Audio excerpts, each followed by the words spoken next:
तं तं सजीवं साद्वतं सावधूतं परिजनसहितं श्रीकृष्णचैतन्यदेवं श्रीराधाकृष्णपादान् सहगणललिता श्रीविशाखान्वितांश्च।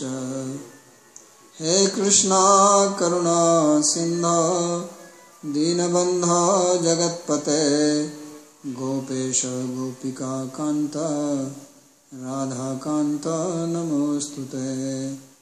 तप्त कांचन गौरांगी राधे वृंदावनेश्वरी वृषभानुसुते देवी प्रणमामि हरिप्रिये। नमो महावदान्याय कृष्ण प्रेम प्रदायिने कृष्णाय कृष्ण चैतन्य नामिने गौरत्विषे नमः। पंचतत्वात्मकं कृष्णं भक्तरूपस्वरूपकं भक्तावतारं भक्ताख्यं नमामि भक्तशक्तिकं। श्रीकृष्ण चैतन्य प्रभु नित्यानंद श्री अद्वैत गदाधर श्रीवासदि गौर भक्तवृंद। हरे Krishna Krishna Krishna Hare Hare Hare Ram Ram Ram Hare Hare.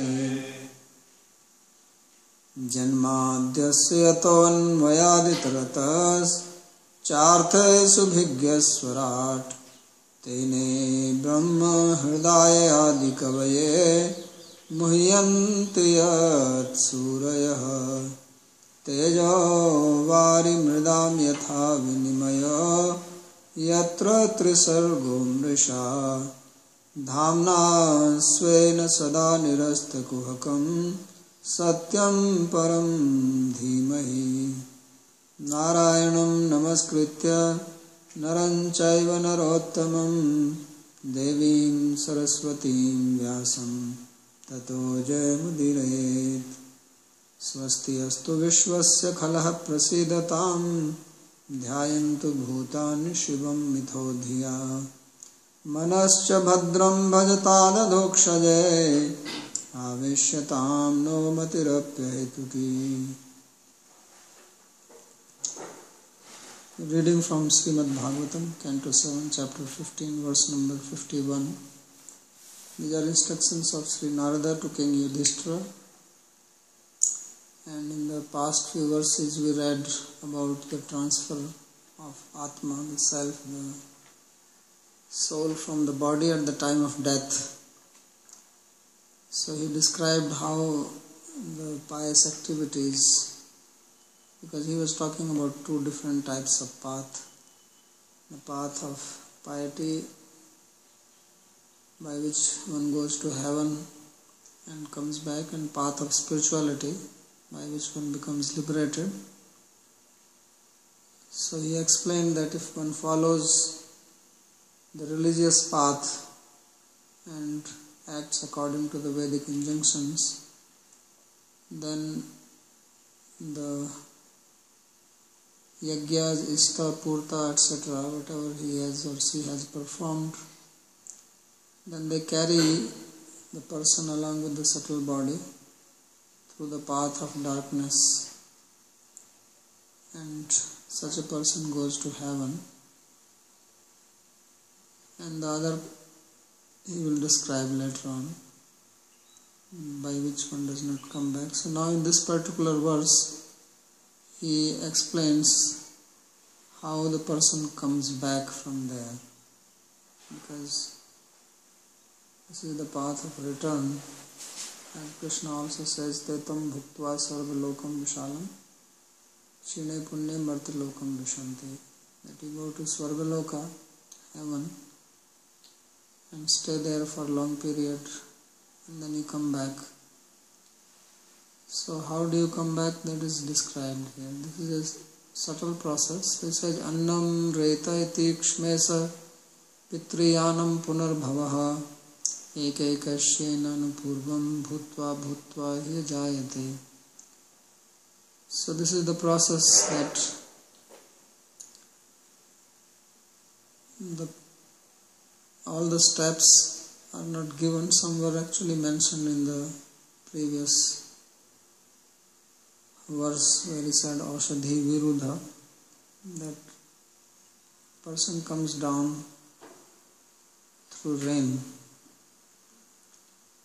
and then enters into the plants, and then they are eaten by human beings, animals, and then he goes into the semen, and from there he again takes birth. So this is the process. Annam Reta iti Kshmesha Pitri Yanam Punarbhava. So this is the path of Pitri, or where one comes back. So Sri Vishnath says, Tato Annam Tadeva Bhuktam Reta Kshmesha Uktam Avroha Prakarakam Vyachaste Ekasya Ekasya Niti Kramena Aushadhyadikam Bhutva. So he says that this is explaining the gradual descent from there, first to become food such as rice, go into the seed, and then enter into the male body, and then take again birth. So this is the path which is called Dakshinayana or Pitriyayana. These are the different names, also called path of Krishna Marga. So when the piety is over, then one comes down again and takes birth.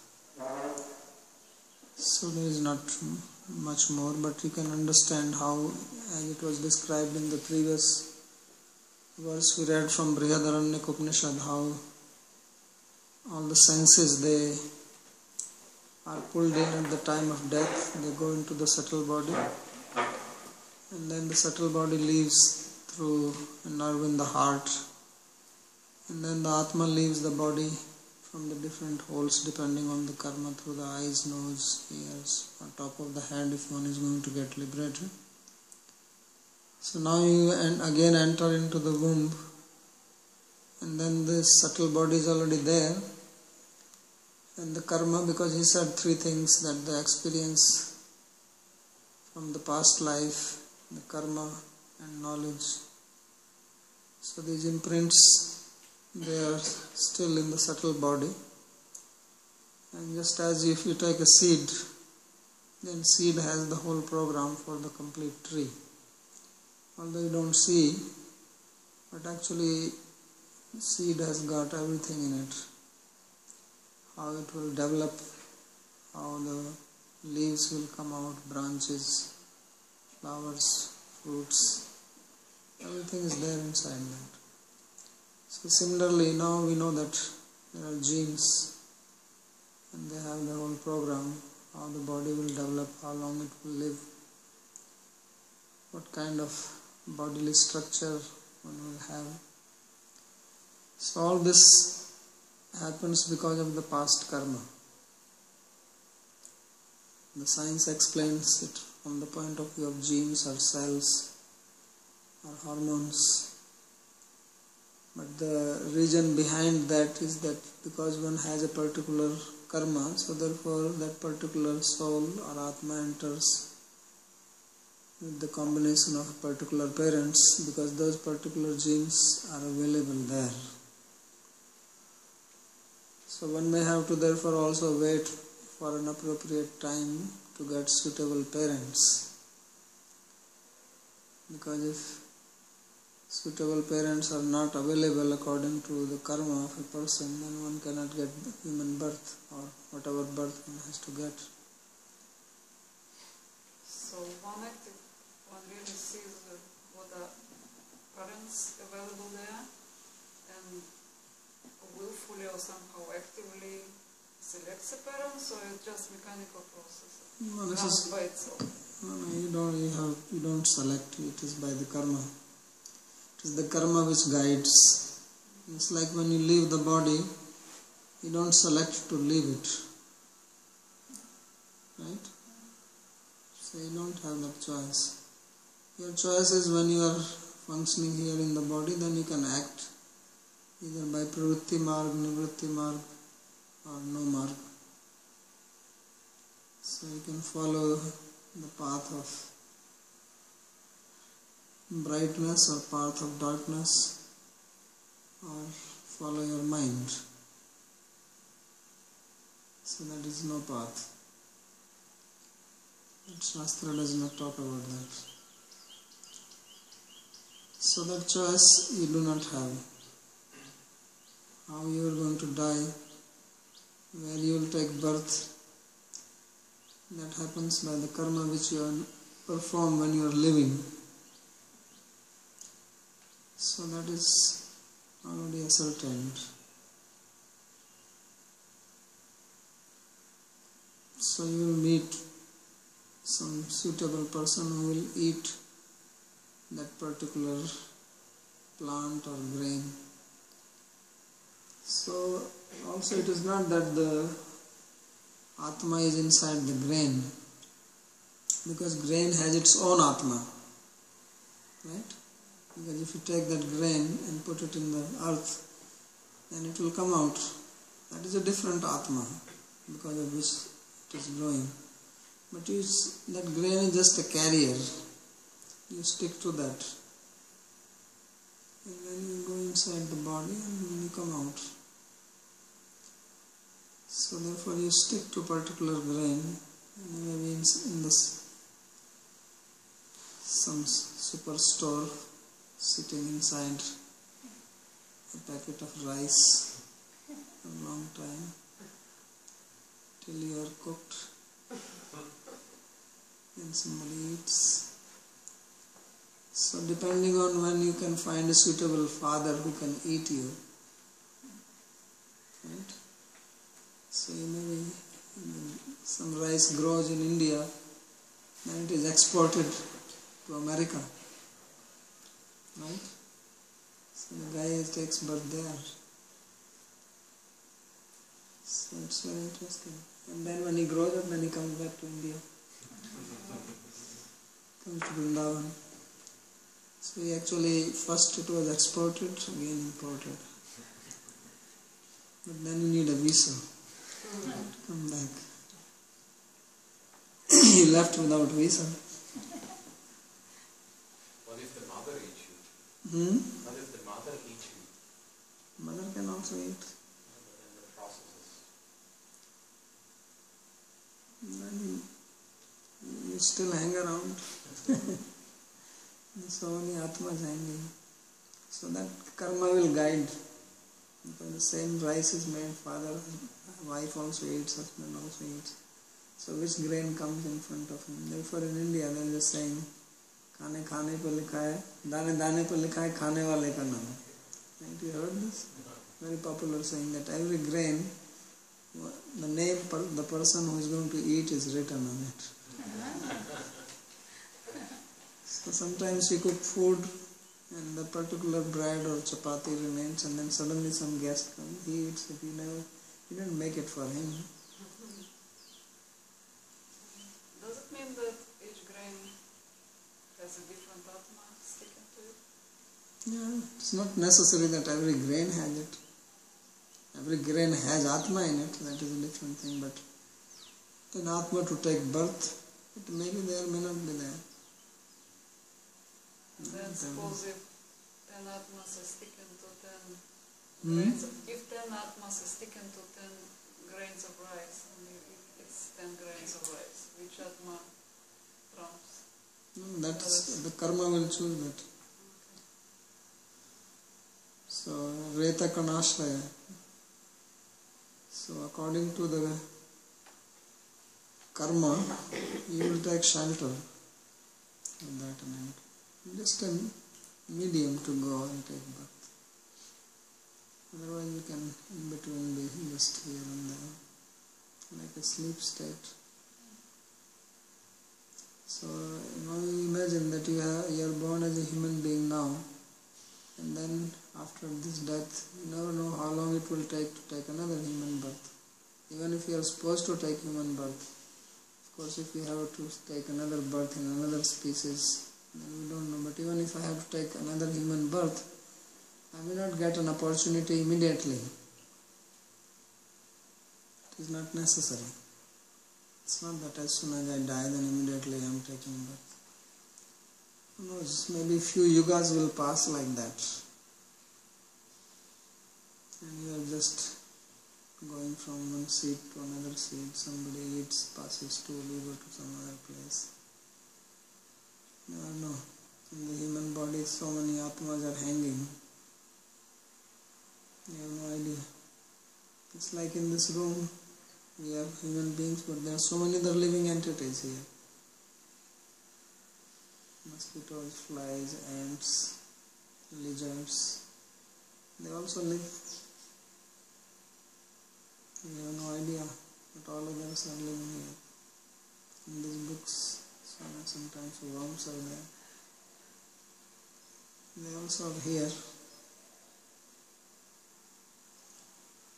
So this description is being given so that we can contemplate on this and then understand what an opportunity we have now. Because we do not realize this if we are not told.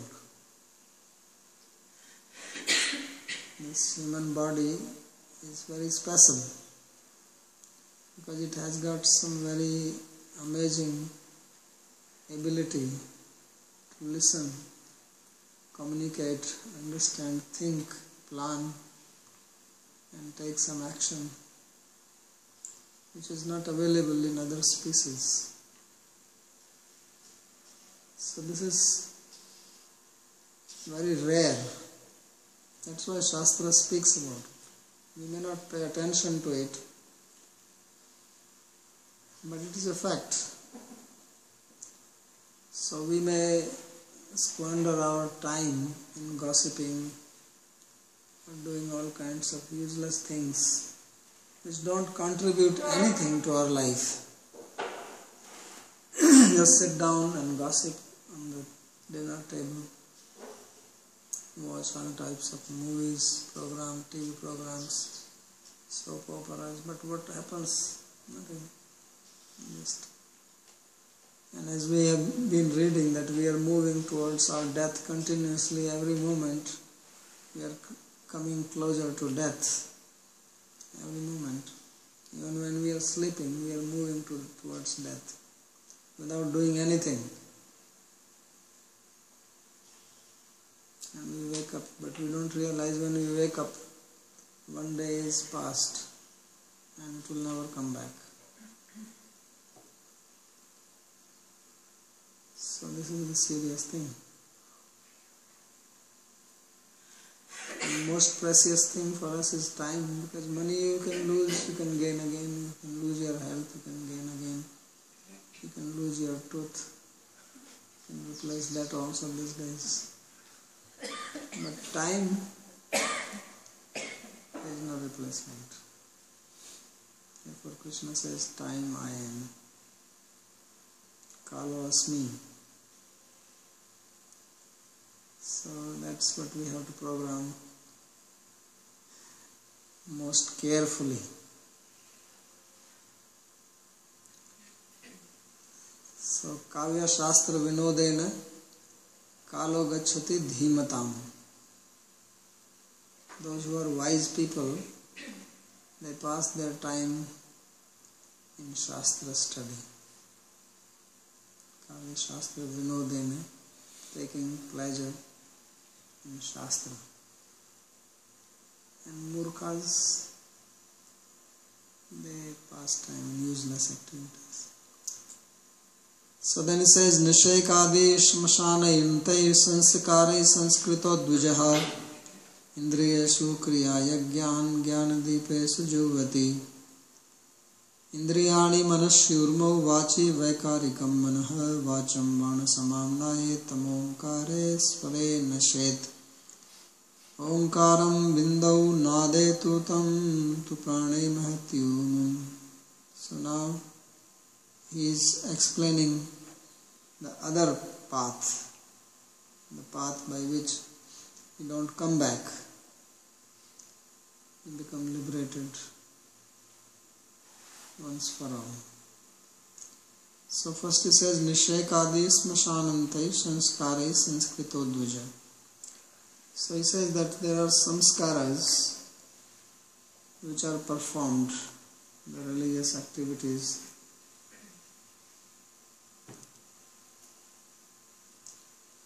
And they start at the time of conception.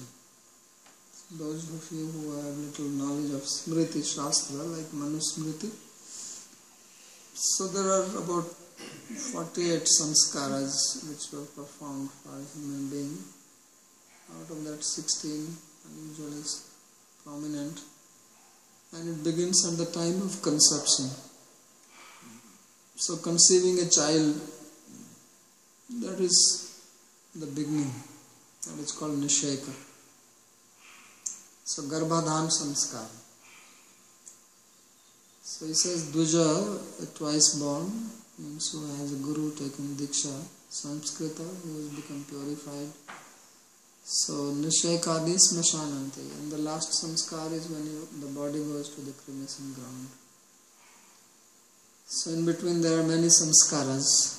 So those are called Samskrita, means one who has undergone these purifications. These are meant to purify. And purification ultimately is purification of the mind. Because impurity is in the mind. It is through the mind that we make plans. We have desires, and then we choose to act on them. So these things help us, these samskaras. They are like reminders at every stage. So just like people celebrate birthday, marriage, now it is our anniversary, marriage anniversary, birthday, or some other celebrations, these are very common ones. So, but that is not anything spiritual about them. So here these ceremonies, which also are related with marriage or education or change of ashrama, so they were to remind you of your goal and your duties, your responsibilities, what you should do as a student, as a married person, as a renounced person, different phases of life. So those samskaras were done so that now you can have a different identity, because we function according to our identity. When you go and join any company, any office, any industry, first they give you an identity, what you are. You are an IT engineer, you are a manager, supervisor. And then according to that particular designation, you have your duties to perform. So similarly in the Varnashram system, there were identities at different stages. These rituals were performed for that. And they will also remind us what we have to do, how we have to behave. So he says that Indriyeshu Kriyaya Gyan Gyana Deepeshu Juyate. So he says you perform Kriya Yagya and you offer them into Indriya, the senses. Gyan Deepeshu, the senses of knowledge. Indriyani Manasi Urmau Vachi Vaikarikam Mana, and the senses into the mind, the waves of mind. And Vachi Vaikarikam, Urmi in the speech.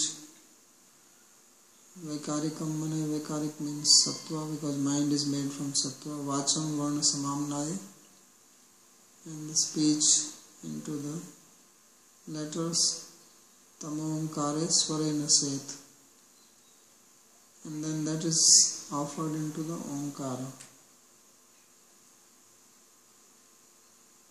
and Omkaram Bindu, and Omkar is offered into Bindu, and Bindu into Nada, and Tamtu Prani, and that is offered into the Prana, and that is into the Mahat.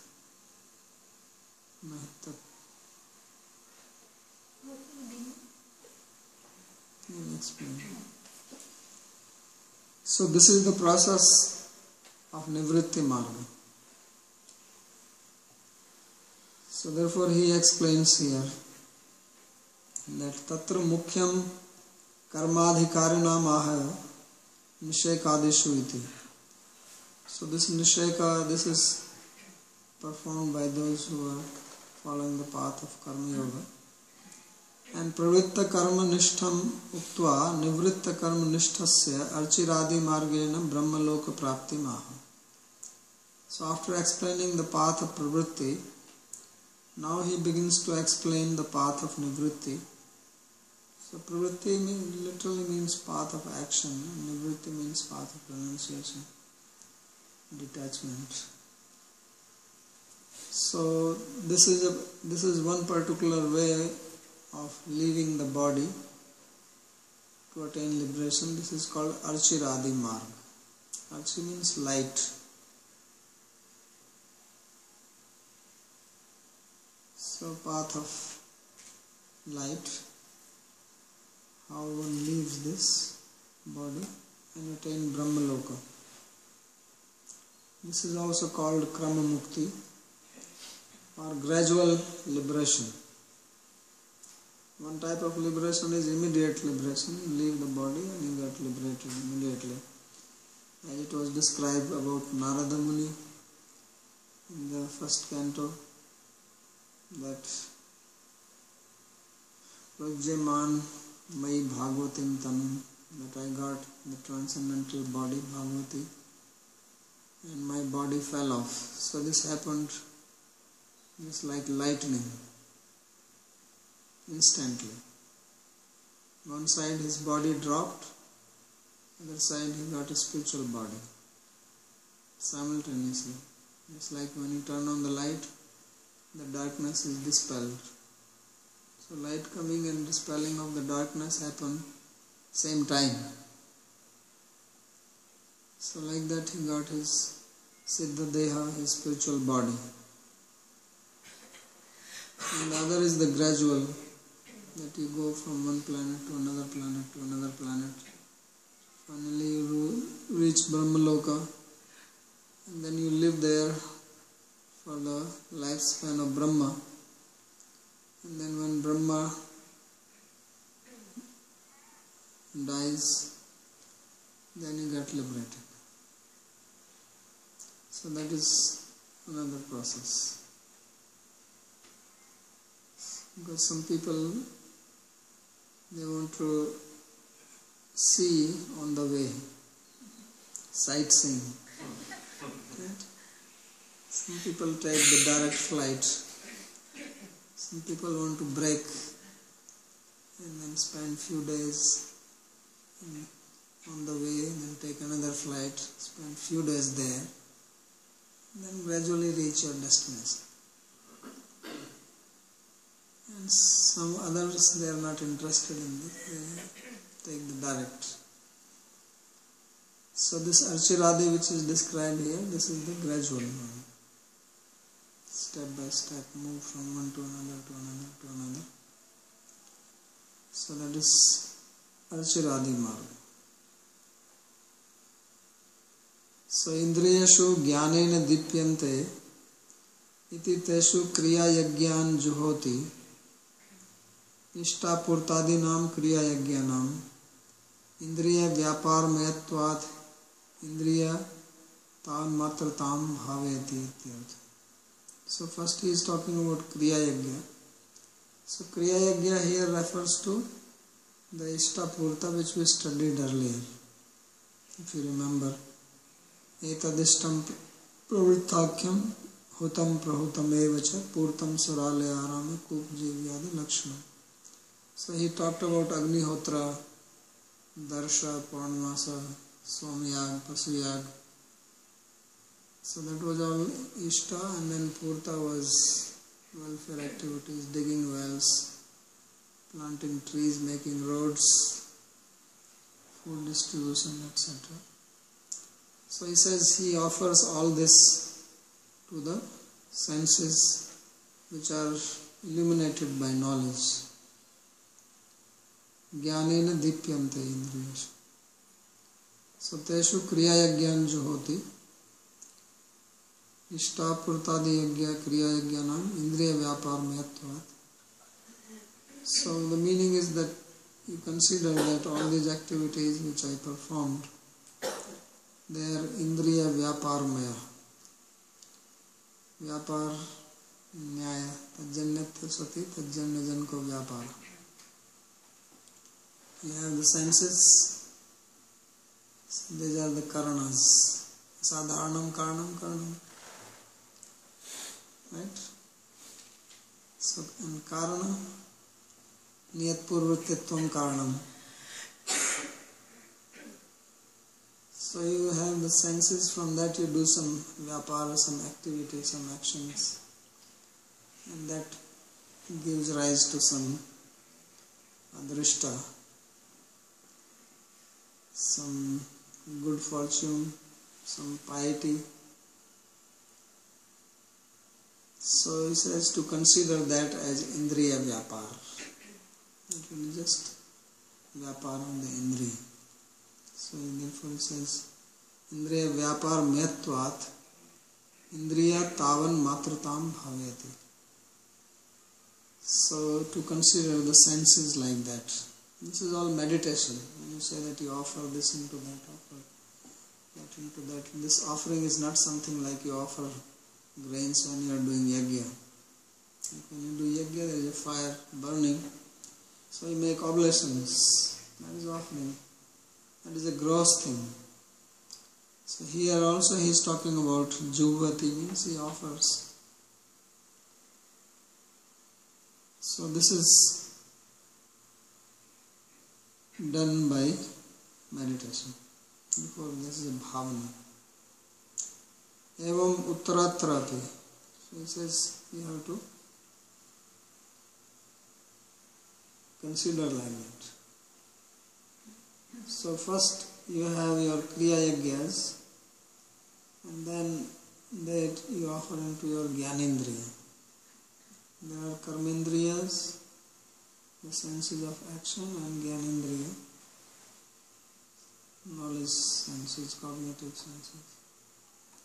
So indriya vyaparan, ishtapurtadin, juvati. So all these ishtapurta, etc., this is the indriya vyapar. So you offer that. And then next he says indriyani manasi, and then the senses are into the mind.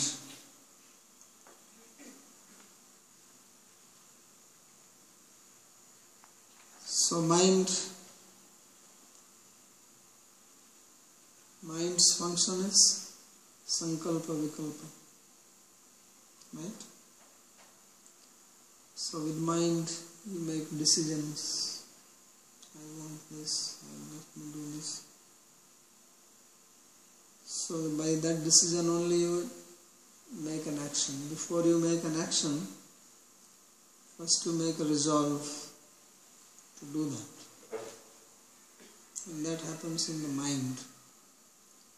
And then the action manifests externally. So here all this offering is going from gross to the subtle. So external activities which you did, ishtapurta, yajna, etc., they are offered into the senses, which is the cause for that, and then you offer the senses into the mind, because senses are functioning under direction of mind. So mind comes there.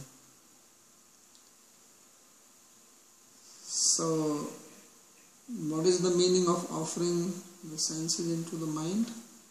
So it is indriyanam mana adhina pravrittikatvat tavan matrataya bhavanti. Basically bringing the effect into the cause. Because every effect or every product is a manifestation of the cause. Cause manifest is the effect, and cause, effect, unmanifest is the cause. So, Ishtapurta, the cause is the senses, and senses function under mind. So you offer them to the mind, means you understand that this is the cause of that. Do this bhavana, this meditation. And he says that Vaikarikam mana vacham vachi. Mind is supposed to be Vaikarika. Vaikarika has two different meanings. One is that it is coming from Sattva, because that is also the meaning of the word Vaikarika. Other meaning is that it is full of vikaras, various types of modifications happen in the mind. Mind is never stable. It's all the time undergoing change. So that you offer into vacha, speech. So the speech here refers actually to the Vedic speech, because we are talking here of a person who is following the Vedas. So you make sankalpa, resolve to do something because it is an injunction in the Vedas. So dharma is defined as Veda pranihito dharma. What is dharma? Dharma is that which is injuncted, ordained in the Veda. So that means first you understand the Veda, which is sound, and from there you make a resolve, I will do this yajna, or I will make this samskara or this religious activity. And then you act through your senses. So therefore the mind you offer into that injunction, that vidhi. So it is only because of that injunction that your mind undergoes the vikara, the transformation of performing the action that it should be done. So this is the bhavana. And vacham varna samamnaye, and the injunctions of the Vedas, what are they? They are combination of letters. Right? So I, U, right? A, I, O, Am, Kapha, Gada. All these 49 letters. So then you offer it to them. So that's why it says Vacham Varna Samamnaye Tam Omkare Swarena Set. And all these alphabets, they have come from Om. Om is the primeval sound. If all other sounds stop, then you will hear Om. So this Om sound is there in everybody. So this sound is not produced by anything. It is without other sounds which we have to vibrate something. Om is self-existing. So tam ek aksharam brahma vyaharan mam anusmaran. So Krishna calls this as akshara. So that is the meaning of akshara, imperishable. And this is the one, ultimate. One also means ultimate sound. So that is Omkara. So all these consonants and vowels which make the alphabets. So that goes into the 3 swaras. So Omkara Sware Naset. So these are A, U, and then the nasal sound. So this is the 3 sounds. And that goes into the Bindu, which is written there when you write Om, a dot. And that goes into the Nad. So Nad is also a sound beyond that. Nad is a sound? Nada Yoga, you heard of Nada Yoga? So there is another sound, Nada. And Tamtu Prane Mahatiyam. And then that goes into the Prana, which is called Sutratma, also Jiva. So Nadam Prane Sutratmani. So Prana we also, Prana usually translate as Prana is life, air, right? The Pranayama. But actually Prana is not this what we think as air. Prana is not air. Because air comes from Akasha. If you study Sankhya, we have Prakriti, from that we have Mahatattva.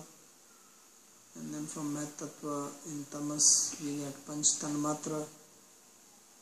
And from Akash, Tanmatra comes Akasha.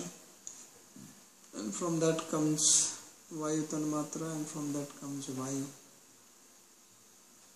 So that is the Vayu, air we are breathing. So that air is the carrier of Prana. Prana is something beyond that. And that Prana is the one which goes with the Atma when Atma leaves the body.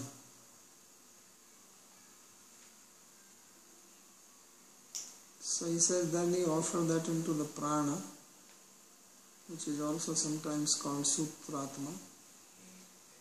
And the Jiva is with it. Because Jiva is with the Prana. And then that Prana is offered into Brahman. Mahati here does not mean Mahatattva. It means Brahman. So this is the way that one becomes liberated. This is the process. And the path is described in the next verse. So it says, Agnihi Suryo Diva Prana Shuklo Rakottaram Swarat Vishwascha Tajasa Pragyas Turiya Atma Samanvayat. So first you go to Agni, fire. And when we say fire and then date, so that means the presiding deities. All these things have their presiding deities. There are devas related with fire, there is deva related with day, there is deva related with fortnight, there is deva related with the 6 months. So you move from one to another.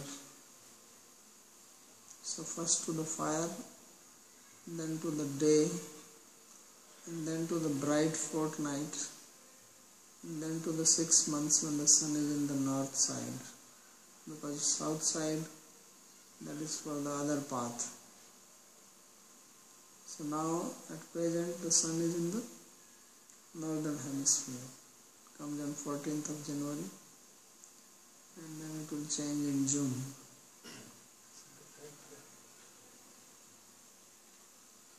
So this is the path of light. Therefore it says Agni, Surya, Diva, Prana Suklo Rakottaram Surat. So he explains here that Agniriti Tattad Abhimaninyo Devataha. That the fire here refers to the deity of fire. Ta prapnoti iti purvat. So he attains that. Diva anna diva means the day. Tasyevanta shukla. So then it's shukla here means shukla paksha, the bright fortnight. Rakaha tasyevanta. So Raka refers to the full moon. Uttaram Uttarayanam. And then Uttarayana, the 6 months. Swarat Brahma. And then from there you go to Brahmaloka. And Tasya Bhogavsane Moksha Prakaramaha. And from Brahmaloka you go up, you don't come down. So those who go to heaven, they only go up to the moon planet, they don't go beyond that. And those who attain liberation, they go to the Brahmaloka, and from there liberation. So how do you attain liberation from there? So that is, you have to give up your upadhi or material coverings. So there are 3 of them. There is a Vishwa, Tejas and Pragya. This also refers to A, U and Ma. These 3 parts of Om. And beyond that is the Turiya, the 4th state. So we have wakeful state, we have sleep state, and we have deep sleep state, and then beyond is the Samadhi state. So wakeful state is the Pragya, Vishwa, and then Tejas is the dream state. Pragya is the deep sleep without dreams, and beyond that Turiya state. That is when you become situated in Atma or liberated state. So these designations have to be given up. Therefore it says Vishwaha Sthula Upadhi. So Vishwa refers to the gross identification. When we are awake, we identify with our gross body. Right? So we deal with our gross body. So that is Vishwa. And Sthulam Sukshma Pravilapya. So this gross has to be dissolved into the subtle. And Sukshma Upadhis Tejaso Bhavati. Then the subtle becomes Tejasa. So Tejasa is like when you sleep at night and you are dreaming. Then you don't identify with your gross body. You don't even know where is your gross body lying. So then you are in your mental state, your mind. That is called Tejasa. So that Tejasa has to be also dissolved into the Karana. That is deep sleep state. Karana Upadhi Pragya Bhavati. And then that Karana Sarvasakshitvam Nanvayat Sakshi Swarupe Vilapya Turiyatma Bhavati. Then you have to get out from the Karana Upadhi also and go into the Turiya state, the 4th state. So this is the process of becoming liberated. So Devyanam idam prahur bhutva bhutva anupurvasha atmayajya shantatma hi atmasthvane nivartate. So those who follow the path of described here, then they do not come back again. This is called Devyana. In case of Devyana, going to heaven, you take birth again and again. So, and by following the path of moksha, then Atmasthvana Nivartate. Once you become situated in Atma, then there is no more birth. So this is the process described by Narada. And now from here onwards, there are going to be some very complicated verses. Yeah. These 4 or 5 verses are probably the most complicated verses of Bhagavatam.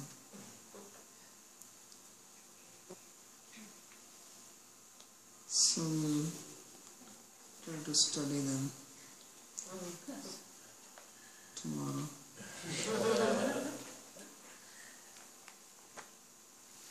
have a question about this. Looks like a very elaborated process, and it happens like in a sequence which is like a flowing, a natural flowing of the soul who enters in this, let's say, process. Or there can be also some accident what can happen actually. Maybe you get lost in this and that situation, that problem. No accident happen because of the human beings. In God's program there is no accident. Because everything is arranged nicely, follows according to the rules. It's just a natural flowing of it. No accident. Another question is about this Om, which is this original without cause sound, which is always basically present. And you were saying that every letter has a link with that Om sound. It comes from that. It comes. So then there is a different, there is a contact with some other, I don't want to say substance, but because it's only sound, but to differentiate one sound with another in relation with the root sound which is found. So, Yeah, so first you have the inarticulate sound. inarticulate. Means that is not produced by any contact of sense of speech. When we are speaking, we produce sound using our tongue and other parts of the mouth. So this Nad Bindu and Om which there, Nad is just there. So that is the inarticulate sound. In case of Om, it's like when the seed is there and then it manifests.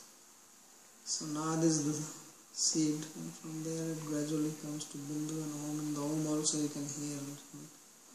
And then the alphabets come from that, which it produce. From where you are touching it. Okay. And from that you make words, and then words make sentences. And sentences you understand, and you make sankalpa. And then you perform action. So that's how it is originated.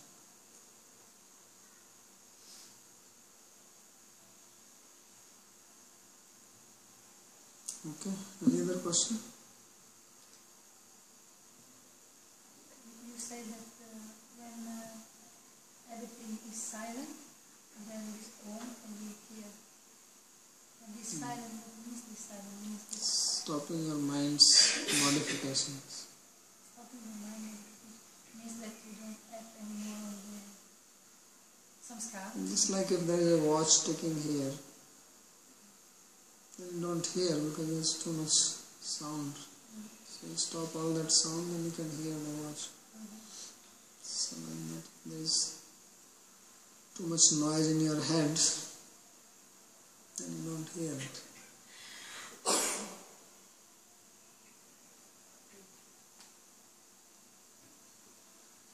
Okay.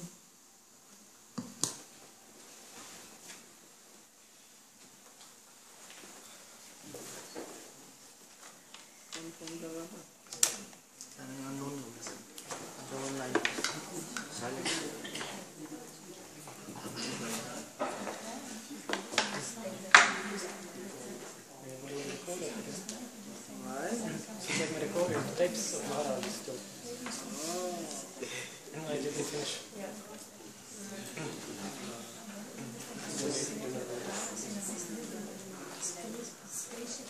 Did Malaki take the other like recorder?